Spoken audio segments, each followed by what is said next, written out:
Здравствуйте, дорогие друзья, мои любимые подписчики и гости канала. Я взяла свой старый свитер, ему, наверное, лет 20 уже, но я его очень люблю.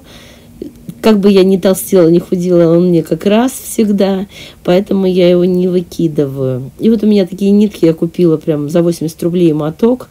Акция была какая-то у нас в рукодельном магазине. Тут 100% акрил, если посмотрите.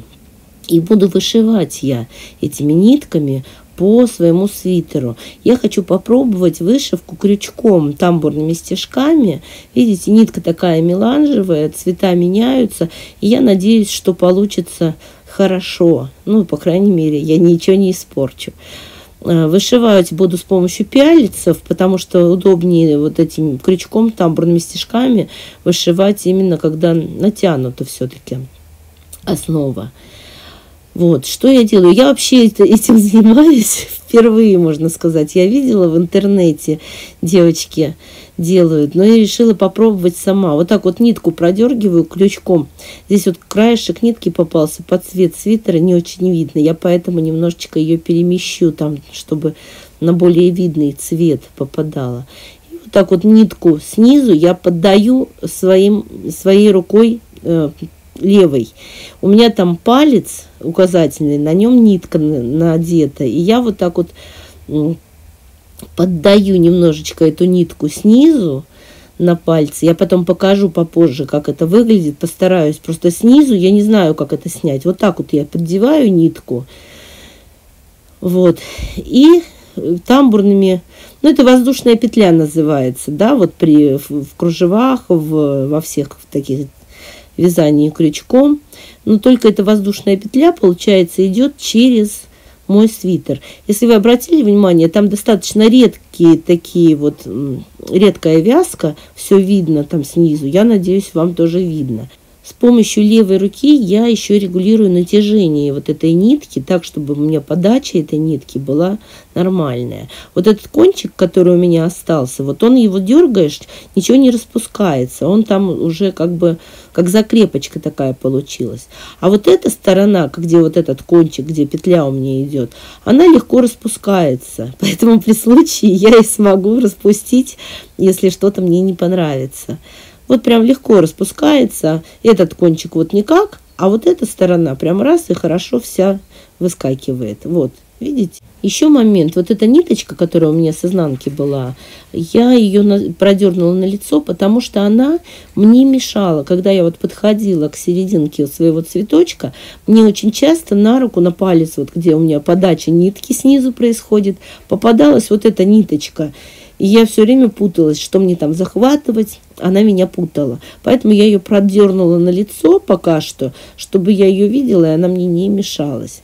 Тут еще смотрите, какой нюанс. Когда я веду строчку к себе, мне удобнее в правую сторону крючок поворачивать, чтобы продернуть петельку.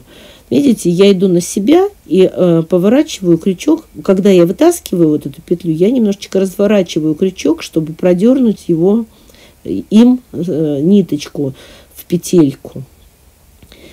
У меня тут, кстати сказать, в 2 раза ускорено, так что не думайте, что я прям сразу стала мастером Ли.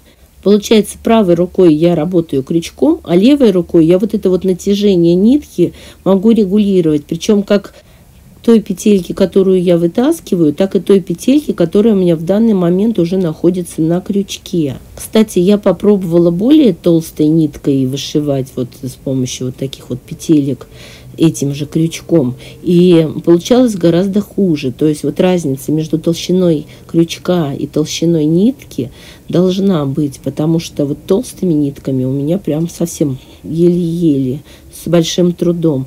Здесь худо-бедно получается. Конечно, иногда соскальзывает петельки, но это ничего страшного.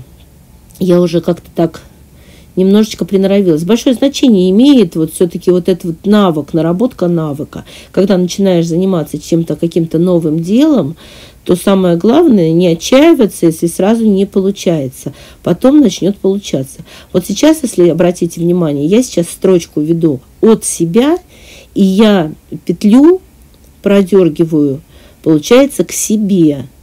Когда я строчку вела на себя, то петлю я продергивала, разворачивала крючок от себя.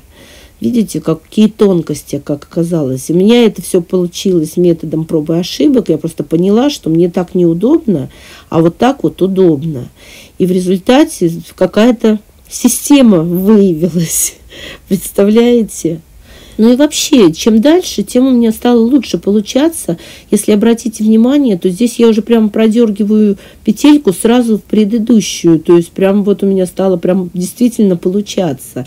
Большое значение имеет все-таки опыт и наработка навыка. Я совсем недолго этим позанималась, а у меня уже стало получаться гораздо лучше.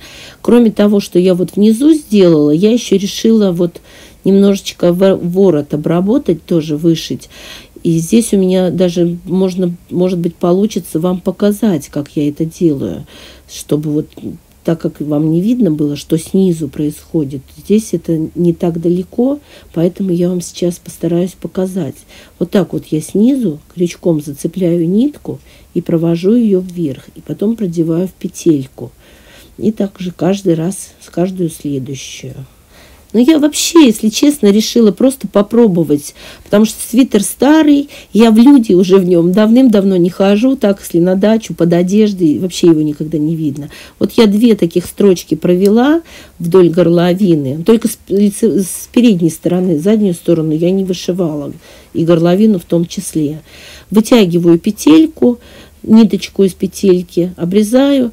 Здесь у меня прямо она все завязалась на узелок. Мне осталось ее продернуть на изнаночную сторону.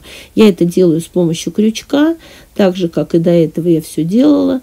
И вот у меня 2 ниточки, та, с которой я начинала, держится крепко. И это, в принципе, их можно обрезать, но я решила их завязать узелочком, а уже потом обрезать. Вы знаете, я, как всегда, все снимаю, каждый свой шаг в рукодельном, я имею в виду, виде. Вот здесь у меня, кстати, немножечко собралась горловина, но я отгладила, и все нормально в результате получилось. Вот это вот цветочек, который второй я вышивала. Вот этот я вышивала первым до того, как вам начинать снимать все. И здесь у меня немножечко потуже были все стежки, и поэтому немножечко вот так вот тоже съежилась ткань свитера. Но я думаю, что я сейчас это все дело отглажу, и все выровняется. Напряжение с ниток снимется, и будет хорошо, так же, как и в той стороне. Знаете, это как с вязанием. Новички прямо очень туго вяжут, а те, кто уже с опытом, уже у них потом свободнее, спокойнее, и все получается не настолько судорожно, и, соответственно, изделие выглядит нормально, прилично в результате. Но я хочу сказать, что нормально. Тут, конечно, фантазийный какой-то рисунок, я его даже не рисовала, никак не придумывала, просто куда поднесло, туда понесло. Получилось, они вот у меня 2 этих вышивки по сторонам, как бы они имитируют кармашки, вот как где кармашки должны быть, и плюс вот это вот вдоль горловины. Не знаю, мне понравился результат, я даже распарывать-то быстро, но я не буду, похожу так какое-то время. Если вам тоже понравилось это видео, ставьте лайк, пишите комментарии, я всегда им рада и всегда их читаю. Конечно же, подписывайтесь на мой канал, если еще не подписаны. И большое спасибо всем, кто досмотрел до конца.